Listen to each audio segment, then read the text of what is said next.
जय श्री राम, जय माता दी, बालाजी महाराज की जय। जो आज मैं एक विषय लेके आया हूँ वो बहुत ही बच्चों का सवाल था कि हमने साधना की शुरुआत कहाँ से करनी चाहिए, और दूसरा बीज मंत्र का रहस्य क्या है। बीज मंत्र के बारे में बहुत सारे बच्चे पूछ रहे थे। हम बीज मंत्र का रहस्य जानना चाहते। बीज मंत्र कहाँ से उत्पन्न हुए हैं? देवताओं के मुख से उत्पन्न हुए बीज मंत्र, देवताओं के आदेश से बीज मंत्र आते हैं। बीज मंत्र स्वयं सिद्ध होते हैं या नहीं होते। जब हम उनकी साधनाएं करते हैं तो उनका बीज मंत्र का हमारे ऊपर क्या प्रभाव पड़ेगा। तो इस तरीके की बहुत सारे मेरे पास में सवाल थे। तो बीज मंत्र का जो रहस्य होता है, जो गुप्त रहस्य होता है, वो बहुत ही एक कम लोग बताते हैं कि बीज मंत्र का रहस्य कहाँ से है। ये बीज मंत्र का जो मेन रहस्य है, शक्ति को पाने के लिए जो साधना करते हैं जो बच्चे, उनके लिए सबसे महत्वपूर्ण रहता है बीज मंत्र की साधना हमें क्यों करनी चाहिए। किसी भी देवता का मंत्र हो, बालाजी महाराज का हो, माँ जगदम्बा का हो, माँ काली का हो, बाबा गोरखनाथ जी का हो, किसी का भी बीज मंत्र हो, उसका जब हम बीज मंत्र की साधना करना चाहते हैं तो बीज मंत्र से हमारे को किस चीज़ की प्राप्ति मिलेगी। साधना के अंदर हमें ऐसी कौन सी चीज़ मिलती है जो बीज मंत्र से हम आगे बढ़ सकते हैं, जो एकदम से हमारे को शक्ति का एहसास होगा, एकदम से हमारे पास में उस शक्ति की तरंग आ जाएंगी, उस देवताओं की कृपा होगी। तो बीज मंत्र का बहुत गहरा रहस्य है। यदि आप बीज मंत्र के बारे में जानना चाहते हैं तो इस वीडियो को आप अंत तक ज़रूर देखना, क्योंकि बीज मंत्र के द्वारा ही हम किसी दैविक शक्ति को जल्दी पा सकते हैं। बीज क्या होता है, बीज का एक संपूर्ण जानकारी मैं इस वीडियो के माध्यम से दूंगा। वीडियो लंबी हो सकती है। सबसे पहले आ जाते हैं हम माँ भगवती का लोग बीज मंत्र का जाप करते हैं। नवाण मंत्र होता है। नवाण मंत्र माँ भगवती के तीनों स्वरूपों का मंत्र है।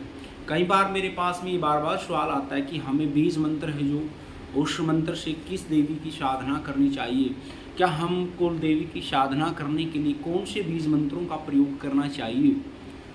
तो मैं पहले माँ भगवती के नवाण मंत्र की साधना के बारे में, बीज मंत्र अन्य भी बीज मंत्र हैं उनके बारे में भी जानकारी दूंगा, और फिर अन्य देवताओं के बारे में लंबी वीडियो होगी तो अन्य देवताओं की दोबारा से जानकारी दूंगा।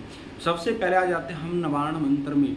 नवाण मंत्र माँ तीन देवियों का ही मंत्र है, महाकाली, महालक्ष्मी और महासरस्वती। जब हम नवाण मंत्र से साधनाएं शुरू करते हैं या जाप की शुरुआत करते हैं तो उससे हमारे को कौन कौन से बेनिफिट होते हैं, कौन सी शक्ति का हमारे पास जल्दी से आगमन होता है और उसके नियम क्या होते हैं। बगैर गुरु के हम बीज मंत्र का जाप कर सकते हैं या नहीं कर सकते।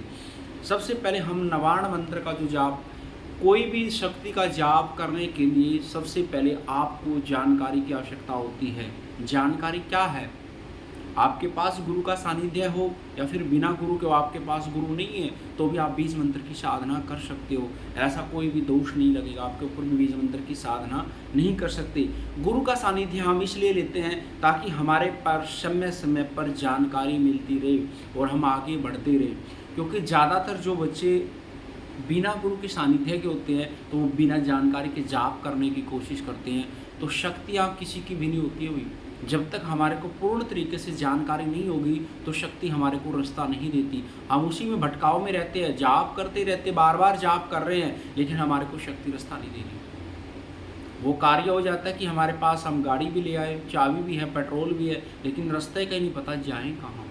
तो वही कारण हो जाता है आप लोगों के साथ जब आप साधनाएं करते हैं। साधना के जो सानिध्य में ऐसी ऐसी स्थितियां बनती हैं कि बहुत सारे बच्चे मेरे पास में काफ़ी लोग ऐसे आए जो 2 साल से, 4 साल से, 5 साल से, 10 साल से, और गुरु सानिध्य में रहते हुए भी उनको जानकारी नहीं मिल पाती, तब भी वह साधना के मैटर में शक्तियों की सानिध्य में आगे नहीं बढ़ पाते। उनका कारण क्या है? क्योंकि बहुत सारे लोग जो जल्दबाजी करते हैं, वो जो आजकल गुरु का मामला चल रहा है, खुले गुरु धारण करो, ये करो, वो करो, तो बहुत सारे लोग उनके झांसे में फंस जाते हैं, क्योंकि उन गुरुओं को भी स्वयं ये नहीं पता होता कि शक्ति का सानिध्य हमें आगे कैसे चलाना है। वो लोग जल्दबाजी में शिष्य तो बना लेते हैं, लेकिन उनकी शक्तियाँ ना तो खोलनी आती है ना आगे चलानी आती है, वो बेचारे बीच में फंस जाते हैं। और जिस समय पर आप गुरु ऐसे गुरु के सानिध्य में फंस जाते, गुरु के लिए अलग से वीडियो बनाऊँगा मैं, उस समय आपकी और भी स्थिति एक दयनीय स्थिति के समय हो जाती है। इसलिए आप कोई भी ऐसा कार्य करो तो योग्य गुरु के सानिध्य में करना चाहिए या योग्य जानकार के सानिध्य में भी साधना करनी चाहिए। जो लोग भगवान को छोड़ करके स्वयं के ऊपर ज़्यादा जोर देते हैं उनका कभी सानिध्य नहीं लेना चाहिए। वो आपको भटकाव करेंगे, आज नहीं 10 दिन बाद करेंगे, 1 महीने बाद करेंगे, 6 महीने बाद करेंगे, 2 साल बाद करेंगे, भटकाव अवश्य होगा। तो इसी कारण से जब हम कोई बीज मंत्र का काम करते हैं, जब हम कोई भी एक फसल उगाते हैं, तो फसल उगाने के लिए सबसे पहले हमने बीज की आवश्यकता होती है, बीज बोते हैं। और बीज जब हम पैदा कर देते हैं, फिर उसके अंदर हमने बहुत सारी ऐसी शक्ति की आवश्यकता होती है ताकि उस बीज को हम एक पावरफुल बना सके, शक्तिशाली पौधा बना सके, जिससे हमारे को एक आने वाली जो जैसे हम शक्तियों के सानिध्य में जाते हैं तो नेगेटिविटी से लड़ने के लिए मजबूत ताकत मिल जाए। तो बीज मंत्र का रहस्य इतना गहरा है क्योंकि बिना बीज मंत्र की साधना करे बगैर आपकी कोई भी शक्तियाँ ना तो पूर्ण होंगी और ना आपकी आगे बढ़ पाएंगी। क्योंकि बहुत सारे लोग क्या करते हैं, वैदिक मंत्रों की भी साधना इसी तरीके से होती है, शाबर मंत्र की साधना करने की जल्दबाजी करते हैं, लेकिन बहुत सारे शाबर मंत्र ऐसे होते हैं जिनकी साधना बिना गुरु के सानिध्य के नहीं करनी चाहिए।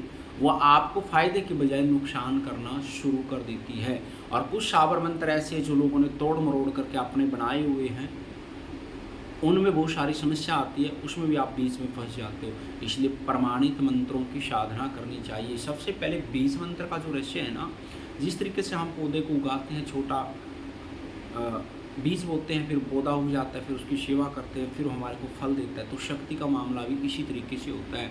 जिस तरीके से हम किसी भी दैविक शक्तियों, जैसे मैं नवाण मंत्र के बारे में बताने जा रहा हूँ, यदि हम कोई भी देवी साधना करना चाहते हैं और हमारे को उसके अन्य मंत्रों के बारे में कोई भी जानकारी नहीं है, तो आप नवाण मंत्र से किसी भी देवी की साधना कर सकते हो। क्योंकि जितनी भी देवियाँ होती हैं इस नवाण मंत्र के अधीन में ही चलती हैं। ज़्यादातर जो हम शक्तियों को पाना चाहते हैं वो सारी की सारी ताकतें, देवी तक शक्तियाँ हैं, वो इस बीज मंत्र के सानिध्य में ही होती हैं। क्योंकि जितने भी आदेश जो हमारे संकट काटने वाली देवी, जैसे माँ जगदम्बा है, एकदम शांत स्वरूप में देवी है, ये सिर्फ हमारे ऊपर कृपा करती है शांत स्वभाव से।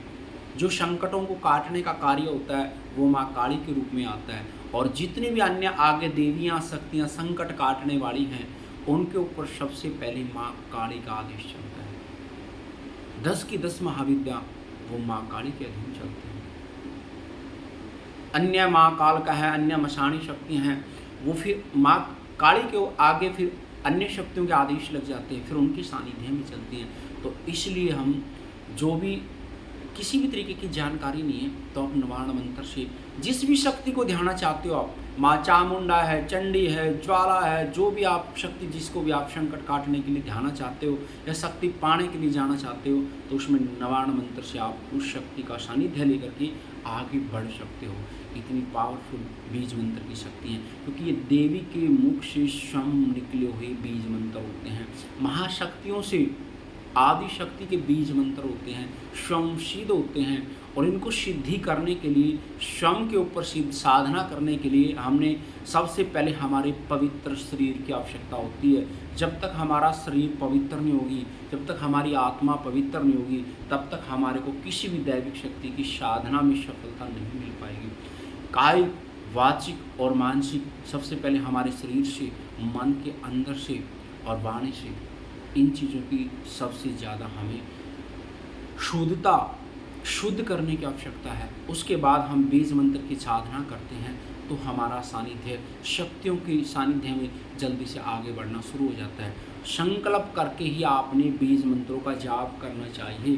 संकल्प हम कैसे करते हैं, जिस प्रकार से हम हाथ में जल लेकर के 3 बार भगवान विष्णु का स्मरण करने के बाद में, क्योंकि भगवान विष्णु का स्मरण हम इसलिए करते हैं कि हमारे कायिक, वाचिक, मानसिक 3 तरह के जो पाप होते हैं वो भगवान विष्णु के नाम में ही ताकत है जो हमारे तीनों तरह के पापों को काट सकती है। इसलिए भगवान विष्णु का नाम हम संकल्प में इसलिए लेते हैं ताकि हमें जो जाप करने जा रहे हैं किसी भी बीज मंत्र का, शक्ति पाना चाहते हैं, तो उसके अंदर कोई भी किसी प्रकार की कोई भी बीच में या तो कोई त्रुटि न रह जाए या कोई बीच में पाप कर्म हो जाता है वो हमारे को रोक ना पाए। इसलिए भगवान विष्णु का स्मरण करके हम संकल्प के द्वारा, यदि आप बिना संकल्प के कोई भी साधना करोगे तो आपके आसपास में सानिध्य में नेगेटिविटी होती है और वो नेगेटिविटी आपको जल्दी बर्बाद कर सकती है। आप सोच रहे होंगे कि मेरा जाप तो शक्ति के पास जा रहा है। नहीं, जब आप बिना किसी कारण के कोई भी कार्य करते हैं उसका अकारण वो कारण में बदल जाता है।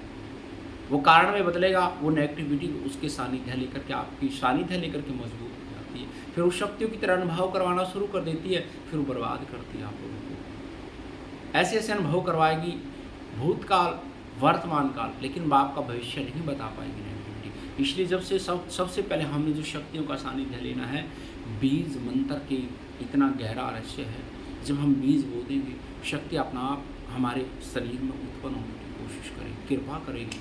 उसके बाद हम वैदिक मंत्रों से, शाबर मंत्रों से, तंत्र के मंत्रों से उस शक्ति की मजबूत कर सकते हैं, पावर दे सकते हैं। जितनी हम साधना करेंगे, जो भोग भी देना, हमने भोग भी लगाना है, वो भी संकल्प करके ही लगाना है। और दूसरी वीडियो में जानकारी दूंगा मैं, कौन सी शक्ति के माध्यम से आगे शक्तियाँ बढ़ती हैं।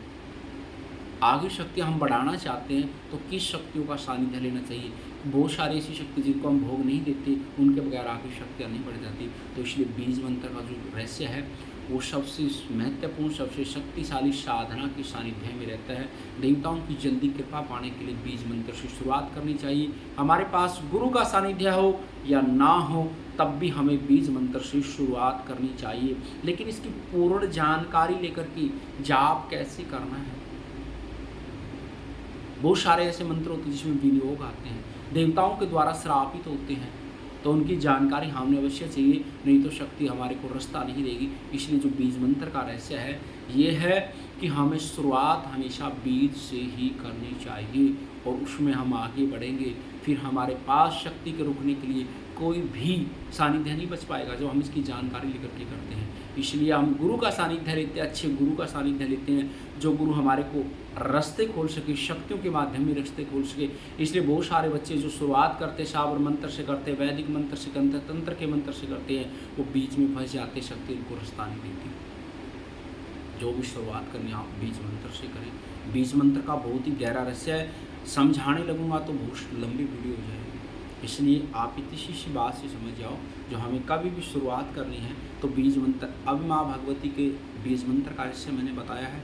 फिर आगे आने वाली शक्तियों के बीज मंत्र के बारे में आगे वाली वीडियो में बताऊंगा आपको। आज की वीडियो में इतना ही। यदि आपको वीडियो अच्छी लगी, जानकारी अच्छी लगी, तो वीडियो को लाइक करना, शेयर करना और चैनल को सब्सक्राइब करना। हमारा बालाजी दरबार लगता है, दरबार हमारा मेहंदीपुर में भी लगता है और दरबार हमारा दिल्ली में भी लगता है, और ऑनलाइन कुछ भी दरबार से आप ले सकते हैं। जय महाकाल, जय महाकाली, शिव नमो आदेश। माँ भगवती और बालाजी महाराज की कृपा आपके परिवार पर बनी, सभी को सीताराम। जय माता दी, शिव नमो आदेश।